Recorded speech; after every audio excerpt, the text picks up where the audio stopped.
Well, here I am in daughter number three's hot tub waiting for daughter number one to wake up. It's getting pretty late. She's going to go see some of her mom's relatives, my first wife's relatives. They're really nice people, and they've been able to be a part of each other's life. So I'm going to hang around here in the hot tub till she gets ready to leave and try to get another hug. Well, I didn't spend much time looking at the newspaper this morning, but enough. I see that President Trump is somehow connecting the whole Greenland escapade with the Nobel Peace Prize. That's questionable, really. But I should report to you what I've done on that.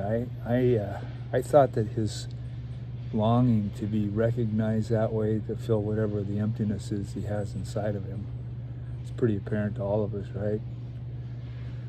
So I thought I would try to convince him to that he can earn the Peace Prize by signing the United Nations treaty prohibiting nuclear weapons.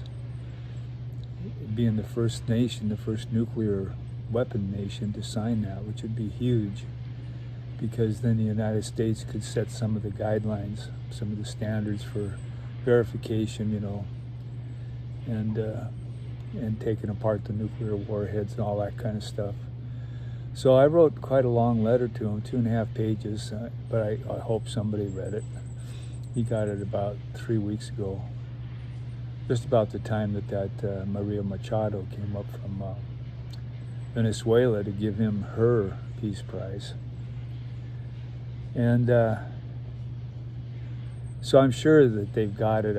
I sent it snail mail, and I had as a subject line, subject, lessening time in purgatory en route to heaven, because I know he's interested in going to heaven. I hope he makes it. I hope we all make it. Well, anyhow, I did that. Tried to email him, but it never worked. It came back to the White House.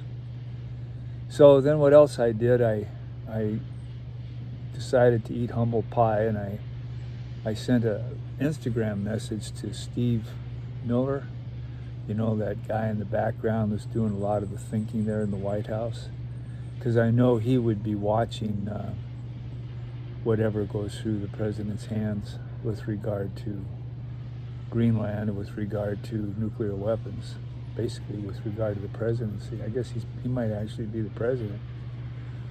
Kind of explains something. But anyhow, so I did that, and I tried to make the case for how if our country sees a need to take over Greenland, which I question that, but I can understand the arguments, I really can, then it would be wise to have this peace treaty signed, this nuclear weapons prohibition signed, so that we could have a new positive relationship with our allies instead of a head-knocking contest. So I did that. Oh, and I also did the same thing, a variation on that, in Spanish to Maria Machado, in case the subject came up in her meeting with the president. Did that on Instagram. So I'm on Instagram with Miller and Machado, neither of which have answered me.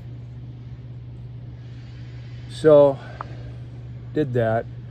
But then one of the other things I've been doing, which is kind of fun for me, is the New York Times and the Washington Post both, from time to time, open their articles for comment by people, and I've commented pretty regularly. If you ever have the time to go through some of those, watch for a guy from Helena, Montana named Earth Warrior 7. That's me.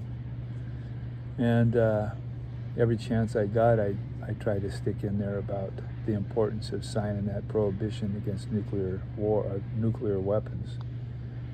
I really think that'll unlock an entire whole new way of looking at things here internationally.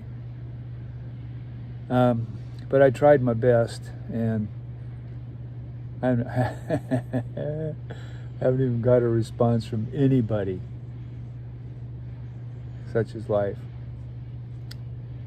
But I'm pretty happy here, and I'm doing the best I can. Going to head back to Montana tomorrow and pick up where I left off. I stopped by the Dorothy Day House here in Seattle. I talked to them on the phone, and I looked at their website.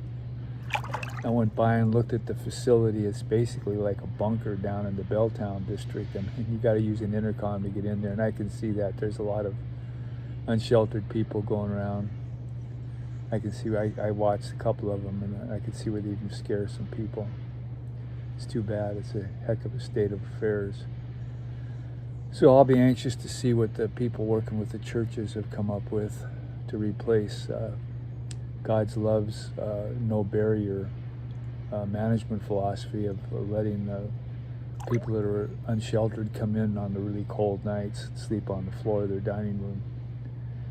Something has to happen there.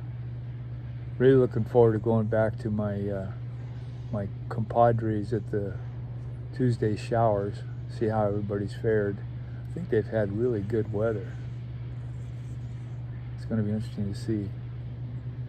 Anyhow, things are good here. And just looking at you. Got a good cup of coffee. Take care.